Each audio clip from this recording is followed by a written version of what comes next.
Not happy with the last 50 years, you should blame Republicans. Slash 1968, the year that broke the Democratic Party. Well, I've almost let 2018 get away from me without making a video about something I really cared about, wanted to talk about, which was how 1968, it kind of broke the Democratic Party apart. We've not been a truly successful, in power, large and in charge political party in 50 years. 1968 is what we really got to look at. When you have LBJ, he's going to run again and be the president, but he can't because he's not that popular. And you got Eugene McCarthy coming in. He's like the anti-Vietnam candidate. He's a one-issue candidate. That's all he really cares about. It's Vietnam, Vietnam, Vietnam. He's kind of like the Bernie Sanders of the party at that time. Then you got Robert Kennedy. And of course, the Kennedys, I think they were eventually succeeded a little bit by the Obamas. They were all about civil rights and things like that. This is before the idea of a black guy running for president was even imaginable, right? So basically, they were the ones who had to go out there and be for civil rights and do these things because it was like a friendly face and they could do it.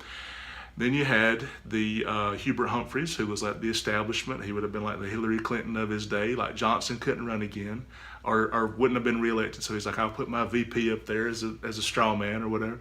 And then you got George Wallace, who at that time was just barely in the Democratic Party. Today he wouldn't be in the Democratic Party. Today he'd be Trump, or he'd be a Republican, or he'd be like beyond the Tea Party or whatever.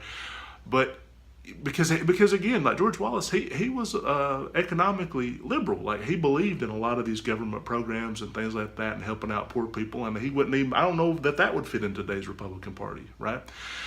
So you had these four different segments of the Democratic Party because for 30 years, they'd all been under one roof. I mean, from FDR all the way up to the end of LBJ, they had all been somehow able to coexist. I mean, the Democratic Party was massive.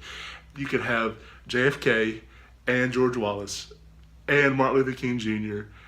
and LBJ and Robert Kennedy all in the same party. I mean, it was a big, huge, diverse party with a lot of voices. And then you started having Strom Thurmond and people like that. Some of the Dixiecrats started to defect and go to the Republican Party or started to form their own party. And you once the Southeast began to break away from the Democratic Party, it began to get weaker. And then what was left just was constantly fighting. I mean, the Hubert Humphreys, the establishment Democrats, and the Robert Kennedys and the Eugene McCarthys, they just couldn't get along. They still really can't. I mean, you still see Clinton and Sanders are the same on 90% of issues, but it's like, she's not liberal enough. He's too crazy, and they still are basically the same person, but they can't get on the same page about shit. It's a lot of personality differences. A lot of these Northeastern versus Midwestern, squabbles about issues and things like that. They're personality differences. They're not really like big issue-based differences. I think most Democrats and liberals are basically on the same page about stuff. 90% of things, I mean. But in 1968, you started to see that huge, big, powerful party that controlled the country for those glorious 30 years between the Great Depression and the end of the 60s, when the middle class was thriving, manufacturing was booming. We were the world power completely. NATO was created. We managed the world. We ran the world. And that was the peak of the American empire. And things were great at home. Things were great abroad. Sure, civil rights sucked, but they sucked before that. They still suck today. I don't know how that really, people that the 50s, that period sucked because it was this and this and this. And I'm like, yeah, those same people, they're not happy with the way things are today. There's been a shitload of improvements. They still don't feel like it's enough.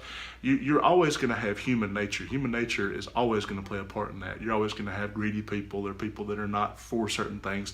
But the Democratic Party was able to put all these voices in the same pot, and it was able to say, we'll take the Dixiecrats and the Congressional Black Caucus and the Martin Luther King Jr.'s and the LBJs and the Kennedys and the Hubert Humphreys, and come on, everybody's welcome. Everybody's in this thing.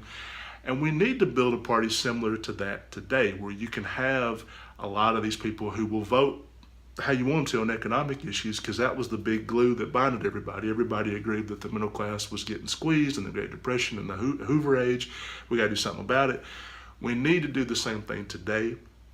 And actually that will be good for some of the identity politics stuff that people care about, because the more Democrats that are in control at a statewide level, and especially a federal level and a statewide level, really the better it is for the stuff that we care about, because they're going to say, well, we're not going to do a transgender ban, or we're not going to do, we're not going to have the Supreme Court against gay marriages and stuff like that. So they're going to be more on the page that you want them to be on anyway, even if you think, well, Joe Manchin and a lot of those guys, they're kind of crappy Democrats, and Claire McCaskill, and they're not really even Democrats to begin with. But you'd rather have that vote than like a dyed-in-the-wool Tea Party conservative who's going to vote down everything ever, right? So it's okay to have that. And 1968 broke the party apart. And really, when I hear Republicans talk and bitch and moan about, the late 60s, that was the end of America, blame yourselves, because you've controlled America in that time period. And it's an illusion that both parties have been equally powerful for the last 50 years, because they've not been. Democrats have been basically a runner-up whenever people get so fed up with Republicans. Whenever the country's in such a mess that it can't get out of it, that's when they call in the Democrats. So let's not pretend that both parties are equally powerful.